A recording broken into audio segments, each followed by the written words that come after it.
Hello everyone. આપણે chapter 9માં જોયા અનુસાર પશુપાલન અને તેમાં સમાવિષ્ટ ઉદ્યોગ તરીકે ડેરી વ્યવસાયનો સવિસ્તર અભ્યાસ કર્યો. અહીં આપણે જોયું કે પશુપાલનની શરૂઆત કૃષિના ઉત્પાદન સાથે જ શરૂ થઈ હતી અને લગભગ એવું માનવામાં આવે છે કે 10,000 વર્ષો પૂર્વે ખેતીની શરૂઆત થઈ હતી. આ શરૂઆતની સાથે જ પશુપાલન પણ ઘણો સારા એવા પ્રમાણમાં વિકાસ પામ્યો છે. દરેક પશુ કે જે દુધાળા પ્રાણીઓ તરીકે ઓળખાય છે, મનુષ્ય તેમનો ઉપયોગ દૂધ તેમજ દૂધની બનાવટો તેમજ માંસ માટે સદીઓથી કરતો આવ્યો છે. તો આપણે આપણી પ્રશ્નોત્તરીમાં જોયા અનુસાર માનવ કલ્યાણમાં પશુપાલનની ભૂમિકા એટલે કે પશુઓ કઈ રીતે માનવને ઉપયોગી બને છે, એ ઉપરાંત દૂધ ઉત્પાદનની ગુણવત્તા અને માત્રામાં સુધારો કરવા માટે કયા ઉપાયો કરી શકાય. તો હવે આ ઉપાયોમાં આપણે જોયું હતું કે જો દૂધ ઉત્પાદનની માત્રા વધારવી છે તો સૌથી પહેલાં તો પશુઓને મળતો ઘાસચારો એ શ્રેષ્ઠ હોવો જોઈએ. એ ઉપરાંત આ ઘાસચારો ઉચ્ચ પોષક મૂલ્ય ધરાવશે તો સાથે જ એમના ઉત્પાદનો પણ ઉચ્ચ પોષક મૂલ્ય ધરાવતા બનશે. એટલે કે આ પશુઓને આપવામાં આવતી તમામ પ્રકારની માવજત સર્વશ્રેષ્ઠ હોવી જોઈએ. વિશ્વનું ઘણું બધું પશુધન એટલે કે 60% કરતાં પણ વધારે પશુધન ભારત અને ચીન પાસે છે.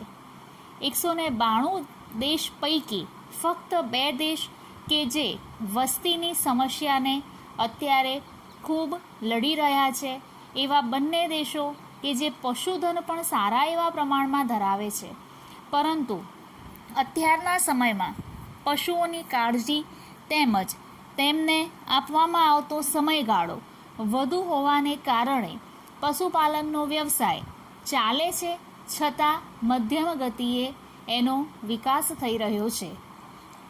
વિશ્વ સ્તરે તેનું ઉત્પાદન ફક્ત 25% એકમ દર દીઠ જેટલું જ છે. તો હવે કેટલીક અત્યાધુનિક પદ્ધતિઓના ઉપયોગથી આપણે આ ટકાવારીમાં ઘણો એવો ફેરફાર કરી શકાય. પશુપાલન એ માનવ સંસ્કૃતિના સાથે જ વિકાસ પામેલ છે. તો હા, કારણ કે જ્યારથી પશુ કૃષિનો તેમજ ડેરીઓનો વ્યવસાય થતો આવ્યો છે, એટલે કે જ્યારથી માનવ સંસ્કૃતિ વિકાસ પામી છે, ત્યારથી મનુષ્ય એ પશુઓનો સહારો લઈ એટલે કે બળદજોતરીને તેમજ ગાય કે ભેંસના ઉપયોગથી કૃષિની સાથે સાથે તેમના ઉત્પાદનોનો વપરાશ કરે છે. વિજ્ઞાનના ઉપયોગથી આપણે કેટલીક જનીનિક સુધારણાઓ કરી આ ઉત્પાદનના દરમાં ઘણા સારા એવા પ્રમાણમાં વિકાસ કરી શકીએ તેમ છે. પશુઓના સંવર્ધન માટેનો આહાર એ ઉચ્ચ પોષક મૂલ્ય ધરાવતો હોવો જોઈએ, તેમજ તેમના રહેઠાણ એ સુસ્વચ્છ તેમજ તેમને આપવામાં આવતી બધી જ સગવડો એ ખૂબ સારી હોવાના કારણે આપણે ડેરી ઉદ્યોગને એશિયામાં નંબર 1નું સ્થાન પ્રાપ્ત કરાવ્યું છે. અને આ નંબર 1ના સ્થાન માટે એટલે કે શ્વેત ક્રાંતિના પ્રણેતા તરીકે આપણે ડૉક્ટર વર્ગીસ કુરિયનને ઓળખીએ છીએ. તો હવે આ ડૉક્ટર વર્ગીસ કુરિયન કે જેમણે દૂધ ઉત્પાદનમાં શ્વેત ક્રાંતિ આણી તેમજ જેમના કારણે એશિયામાં નંબર 1 ડેરી ઉદ્યોગનું સ્થાન અમૂલે પ્રાપ્ત કર્યું છે. અને આવી જ કેટલીક પ્રસિદ્ધ ડેરીઓ કે જે અમૂલની કોઓપરેટિવ ડેરી તરીકે પ્રખ્યાત છે, જેવી કે આણંદની અમૂલ સાથે સુરતની સુમૂલ ડેરી, મહેસાણાની દૂધસાગર ડેરી તેમજ બનાસ ડેરી એટલે કે પાલનપુર ખાતે જે આવેલ છે. તો હવે આવી ડેરીઓ કે જે અમૂલ સંલગ્ન છે, તો આ બધી જ ડેરીઓના સહિયારા પ્રયાસથી આપણે એશિયામાં સર્વોચ્ચ સ્થાન પ્રાપ્ત કરી શક્યા છીએ.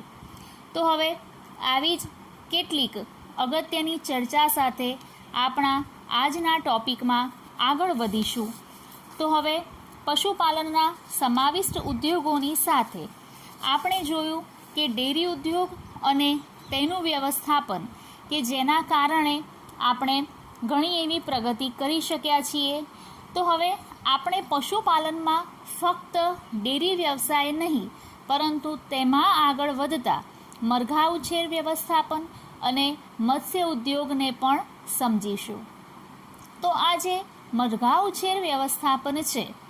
તો મરઘા ઉછેર એ ખોરાક કે તેમના ઈંડા માટે ઉપયોગમાં લેવાતા પાલતુ પક્ષીઓનો વર્ગ છે કે જેમાં મરઘા, બતક, ટર્કી અને હંસનો સમાવેશ થાય છે. આવા પાલતુ પક્ષીઓ કે જેમના માંસના ઉત્પાદનથી બહોળા પ્રમાણમાં હુંડિયામણ પણ પ્રાપ્ત થાય છે. મોટે ભાગે આપણે મરઘા ઉછેર કેન્દ્ર એટલે કે પોલ્ટ્રી શબ્દનો અર્થ પક્ષીઓના માંસ મેળવવા સંબંધિત કર્યો છે. તો ઉપયોગમાં લેવાતા આવા પક્ષીઓ કે જેમનું માંસ પણ સુસ્વચ્છ તેમજ પોષક મૂલ્ય ધરાવતું હોવું જરૂરી છે તેમજ રોગમુક્ત હોવું જરૂરી છે. આપણો ખેતી પ્રધાન દેશ છે અને આપણને શાકાહાર પૂરતા પ્રમાણમાં પ્રાપ્ય છે, છતાં પણ વિશ્વની મોટાભાગની વસ્તી જે માંસાહારી છે અને ફક્ત 10% લોકો જ શાકાહાર તરફ વળેલા છે. શાકાહારી એટલે કે જેમના પોષક મૂલ્યો એ માંસાહારીના સંલગ્ન જ છે, છતાં પણ કેટલાક વિટામિન B12 જેવા પોષક મૂલ્યો કે જે શાકાહારીઓને પ્રાપ્ય થતા નથી. રોગમુક્ત અને યોગ્ય નસલ એટલે કે યોગ્ય જાતિની પસંદગી, યોગ્ય અને સલામત ફાર્મની પરિસ્થિતિ, યોગ્ય ખોરાક અને પાણી તેમજ સ્વચ્છતા અને સ્વાસ્થ્ય એ મરઘા ઉછેરના વ્યવસ્થાપનના અગત્યના પાસા છે. તો આપણે ચેપ્ટર 1માં ભણ્યા હતા કે જે મરઘા ઉછેર કેન્દ્રો હોય છે. તો આ મરઘા ઉછેર કેન્દ્રોમાં આર્ટિફિશિયલ ઇન્સેમિનેશન એટલે કે કૃત્રિમ વીર્યદાન પદ્ધતિથી મરઘાઓને ઈંડા આપવા માટે મજબૂર કરવામાં આવે છે.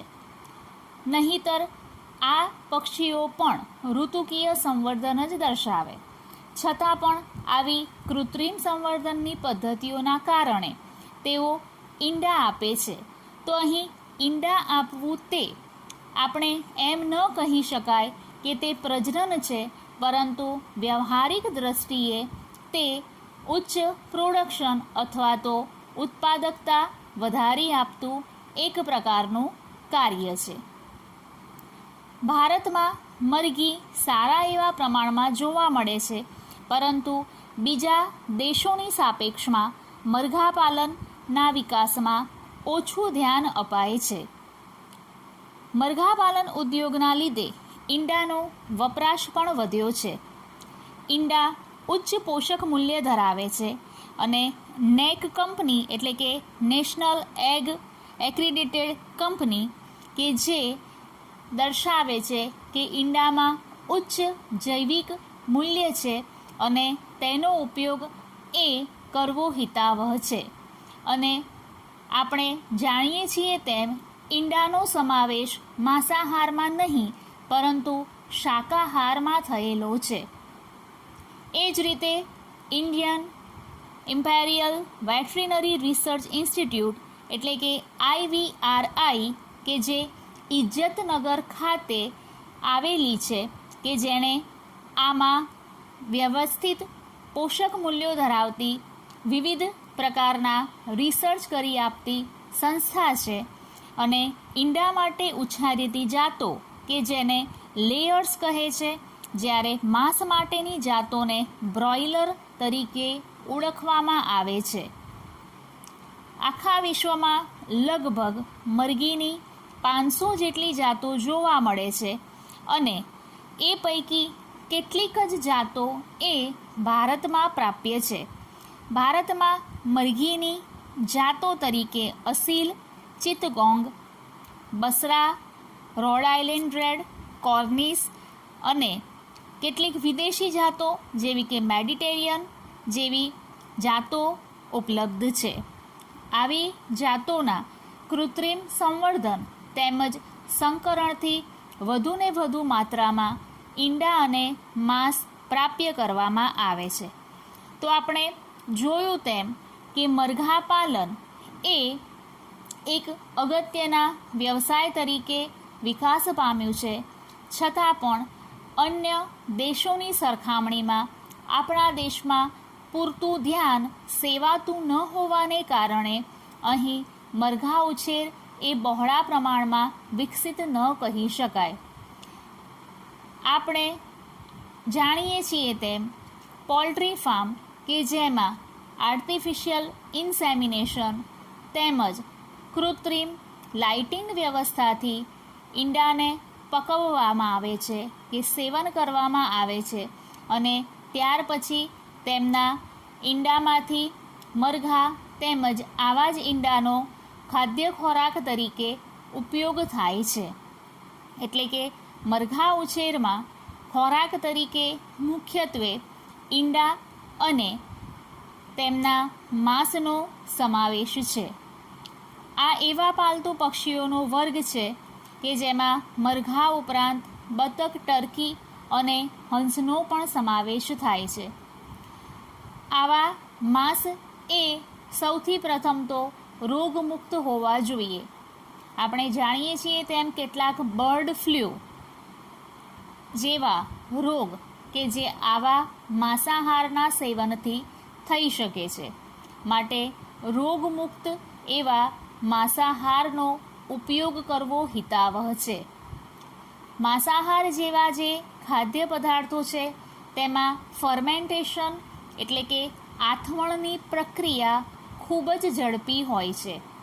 સામાન્ય રીતે આપણો તળેલો કે રાંધેલો ખોરાક કે જે 8 થી 10 કલાક સુધી રહી શકતો હોય સામાન્ય તાપમાને, તો તેની સરખામણીમાં આવો માંસાહાર કે જેની જીવિતતા અથવા તો આથવણની પ્રક્રિયા ખૂબ જ ઝડપી હોવાને કારણે વધુ લાંબા સમય સુધી ટકી શકતો નથી અને આવા રોગયુક્ત અથવા વધુ આથવણવાળા કે ફર્મેન્ટેશનયુક્ત ખોરાક લેવાને કારણે પાચન સંબંધી કેટલીક સમસ્યાઓ સર્જાય છે.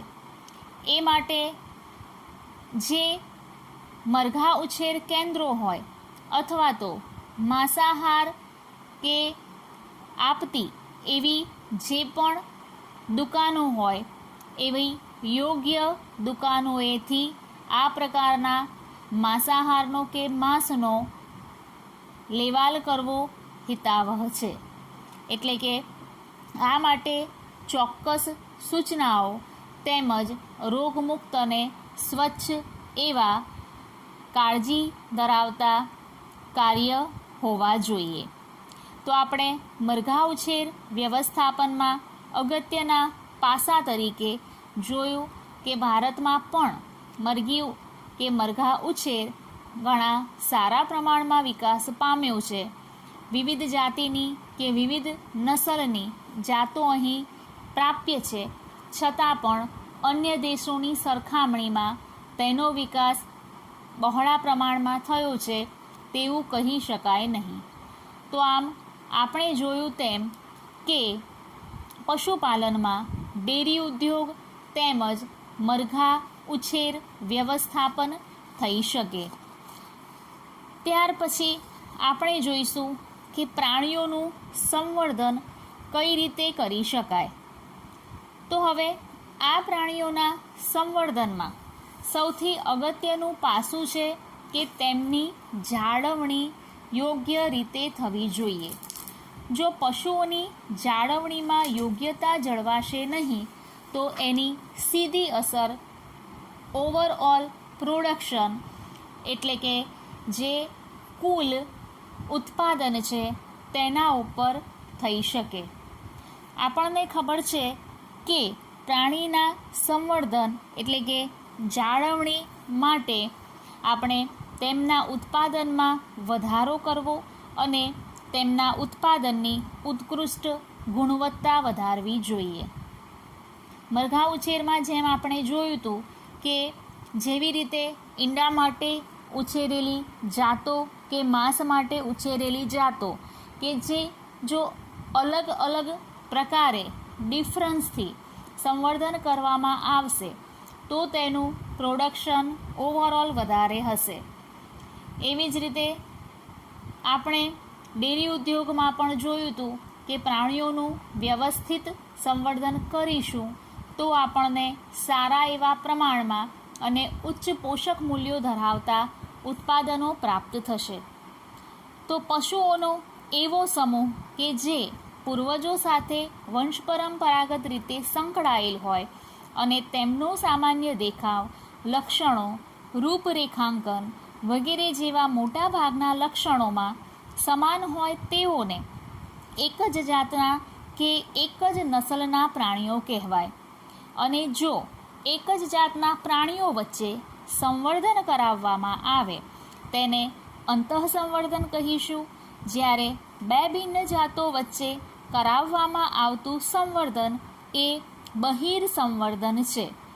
તો પ્રાણીઓના સંવર્ધનમાં આવા અગત્યના પાસાઓને જો ધ્યાનમાં રાખીશું એટલે કે કૃત્રિમ રીતે સંવર્ધન કરાવીશું તો આપણે વધુ સારા એવા પ્રમાણમાં ઉત્પાદન મેળવી શકાય.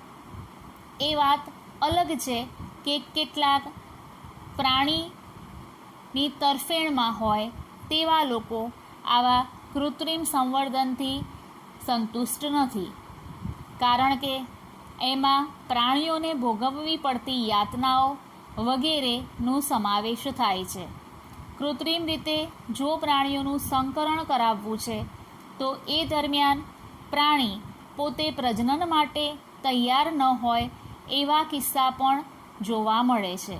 તો આવા કિસ્સામાં પ્રાણીઓને હોર્મોનના ઇન્જેક્શન આપીને, આર્ટિફિશિયલ ઇન્સેમિનેશન કરાવીને કે પછીથી અન્ય પ્રકારે પ્રજનન કરાવી અને તેમાંથી નવા પ્રાણીઓના સંવર્ધન થાય છે.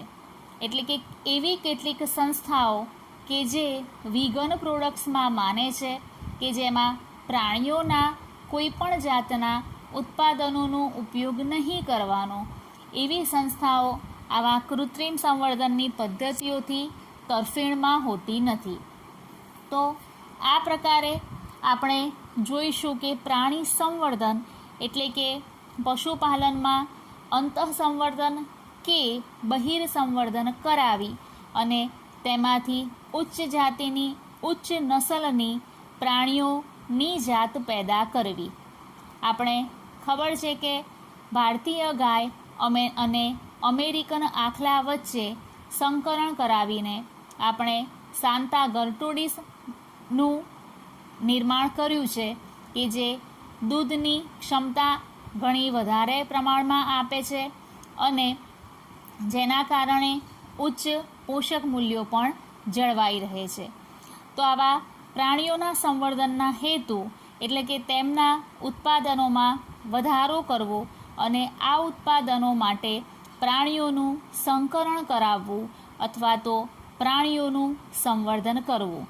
પ્રાણીઓની જાળવણી સાથે સાથે કૃત્રિમ કે કુદરતી રીતે પ્રજનન કરાવી અને આંતરજાતીય નસલો વચ્ચે પ્રજનનની પદ્ધતિઓથી ઉત્કૃષ્ટ એવી નસલ પ્રાપ્ત કરવી અને આવી ઉત્કૃષ્ટ નસલોમાંથી વધુને વધુ દૂધ ઉત્પાદન મેળવવાનો મુખ્ય હેતુ રહેલો છે. આવી જ સારી નસલની કેટલીક ઓલાદોનો ઉપયોગ એ માંસાહાર માટે પણ થાય છે અને જેનું વૈશ્વિક મૂલ્ય ઘણું ઊંચું છે. તો આવા પશુઓના સમૂહ કે જે વંશ પરંપરાગત રીતે તેમના પૂર્વજોની સાથે જ સંકળાયેલા હોય એટલે કે એક જ સમાન પૂર્વજ ધરાવતા હોય તેવા પશુઓનો સમૂહ કે જેમના સામાન્ય દેખાવ, લક્ષણો કે રૂપરેખાંકન વગેરે પૂર્વજોના જેવું જ હોય તો તેઓ એક જાતના છે. તો સંકરણ અથવા સંવર્ધન આવા એક જ જાતના નસલના પશુઓ વચ્ચે પણ કરાવી શકાય, અથવા તો બહિર સંવર્ધન પદ્ધતિ એટલે કે સમાન પૂર્વજ નથી ધરાવતા છતાં પણ અન્ય જાતિ કે અન્ય નસલના પશુઓ વચ્ચે સંકરણ કરાવવું અને ત્યારબાદ તેમાંથી ઉચ્ચ ઉત્પાદનો મેળવવા. આપણે જાણીએ છીએ તેમ કે સતત અંતઃસંવર્ધન થશે. જેમ આપણે ચેપ્ટર 2 વનસ્પતિઓમાં પ્રજનનમાં ભણ્યા હતા તેમ કે જો વારંવાર સ્વપરાગનયન થાય તો તેમાં જનીનિક પુનઃસંયોજનનો ફાયદો મળતો નથી. તો હવે જો પ્રાણીઓમાં સતત અંતઃસંવર્ધન થશે એટલે કે એક જ પેઢીના અથવા તો એક જ જાતિના પ્રાણીઓ વચ્ચે વારંવાર કૃત્રિમ સંવર્ધન અથવા તો કુદરતી સંવર્ધન કરાવવામાં આવશે તો મળતી જાતો એ એમના પૂર્વજો જેવી જ હશે. એટલે કે એમના તમામ લક્ષણો પૂર્વજોના જેવાને જેવા જ હશે, જેના કારણે દૂધ ઉત્પાદનમાં કોઈ ખાસ ફરક પડતો નથી. એ ઉપરાંત જો અન્ય જાતિ કે અન્ય નસલના પશુઓ વચ્ચે આ પ્રકારે સંકરણ કરાવવામાં આવશે તો એના કારણે જનીનિક પુનઃસંયોજનનો ફાયદો મળશે. એ ઉપરાંત નવા જનીનિક બંધારણો પ્રાપ્ત થવાને કારણે આપણને સારા એવા પ્રમાણમાં દૂધ ઉત્પાદન પ્રાપ્ત થાય. તો હવે દરેક વખતે જરૂરી નથી કે બહિર સંવર્ધન કરાવવાને કારણે આપણને જરૂરી હોય તેવા તમામ લક્ષણો પ્રાપ્ય થાય. કેટલીક વખત વારંવાર બહિર સંવર્ધનને કારણે પણ પ્રાણી પોતાના પૂર્વજ લક્ષણ ગુમાવે છે અને એક નવી જાતિનું જ નિર્માણ કરે છે. તે જાતિ એ ઉત્પાદન ક્ષેત્રે સર્વશ્રેષ્ઠ હોય અથવા ન પણ હોય.